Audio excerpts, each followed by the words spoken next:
নমস্কার, কেমন আছেন সবাই? পূজা সিল্লি কিচেনে আরও একটি ডেইলি ব্লগে আপনাদের সবাইকে স্বাগত। আজকে ছিল রবিবার, ওদের স্কুল ছুটি ছিল, তো ওরা সকাল থেকেই বায়না ধরেছে যে ফ্রাইড রাইস খাবে। আর সায়নে এই যে এখন খেতে বসেছে, বলছে বারবার একই ভাত খেতে ভালো লাগছে না, আমাকে একটু ফ্রাইড রাইস আর চিকেন কষা করে দাও। আজকে ওদের ছুটির দিন, আর ছুটির দিন মানেই কিন্তু নানান রকম বায়না। তো ছেলে মেয়ের আবদার মেটাতে সকাল সকাল গিয়েছিলাম বাজারে। বাজার থেকে সমস্ত বাজার করে নিয়ে আসলাম, আর সাথে কিছু ফল এনেছিলাম, যেমন এই যে জামরুল। আমার অনেক ভালো লাগে এই জামরুল, আর একদম ফ্রেশ।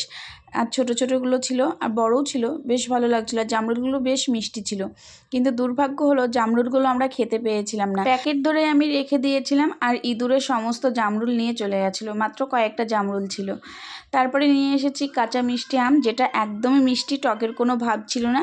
আর নিয়ে এসেছিলাম ছোট্ট ছোট্ট কিছু পাকা আম, যেটা খেতে বেশ দারুণ ছিল।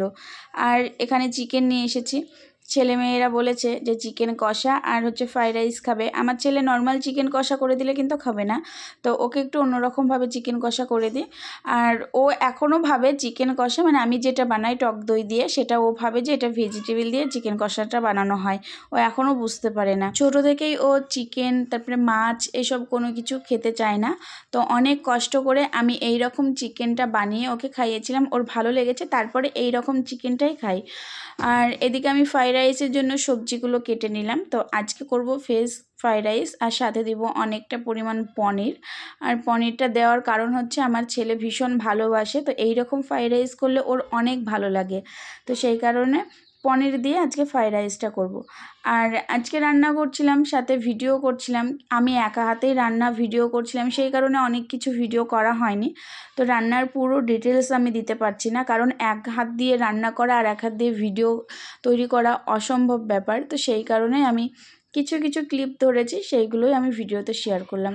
তো ফার্স্টে ফ্রাইড রাইসটা তৈরি করে নিলাম, তারপরে এখন চিকেনটা তৈরি করব।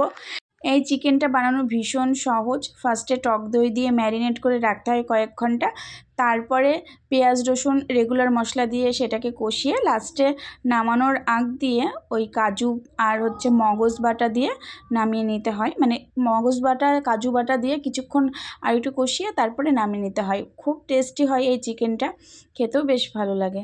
তারপরে আমি একটা পার্সেল অর্ডার করেছিলাম, যেটা আমার জন্য বেশ উপকারী। আমার জন্য না, সবার জন্য এটা কিন্তু অনেক উপকারী, কারণ এখন নেল এক্সটেনশন সবাই করে। আর এর পুরো প্যাকেজটার দাম মাত্র 600 টাকা নিয়েছিল, যেটা দিয়ে আমি অনেকবার নেল এক্সটেনশন করতে পারবো।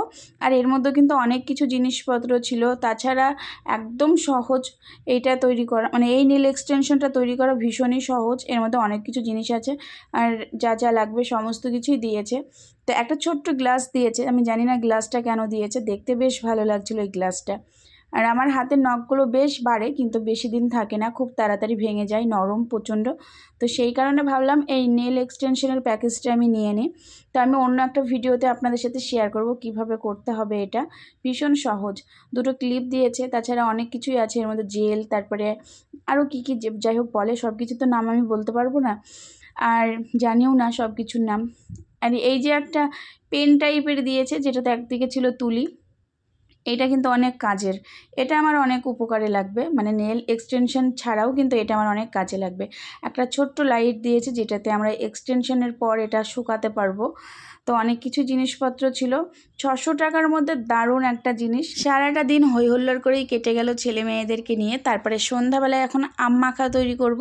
যে কাঁচা মিষ্টি আমগুলো নিয়ে এসেছিলাম, তো সেই আমগুলো এখন মাখা তৈরি করব। ফার্স্টে শুকনো লঙ্কাগুলো পুড়িয়ে নিলাম, তারপরে শিলনোড়াতে শুকনো লঙ্কা আর লবণটা বেটে নিচ্ছি। এই রকম আম মাখা খেতে বেশ ভালো লাগে।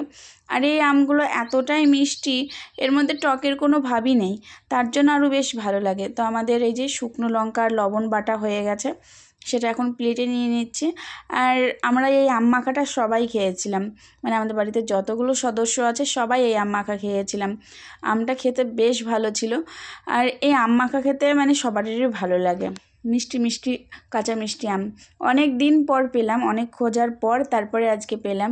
অনেক দিন ধরেই খোঁজ করছিলাম, সহজে পাওয়া যায় না, আবার যখন পাওয়া যায় তখন আর খেতে ইচ্ছে করে না। তো এদিকে সানা ফলস চুল লাগিয়েছে, ওর চুলগুলো কেটে দেওয়ার পর ও মানে প্রচণ্ড পরিমাণে চুলগুলোকে মিস করে, তো সেই কারণে ফলস চুল লাগিয়ে ও ঘুরে বেড়াচ্ছে। তো আজকের ভিডিওটা ছিল এত দূর পর্যন্ত। সবাইকে টাটা, সবাই ভালো থাকবেন, দেখা হচ্ছে আবার নতুন কোনো ব্লগে। আর আজকের ভিডিওটা কেমন লাগলো সবাই কমেন্ট করে জানাবেন। টাটা।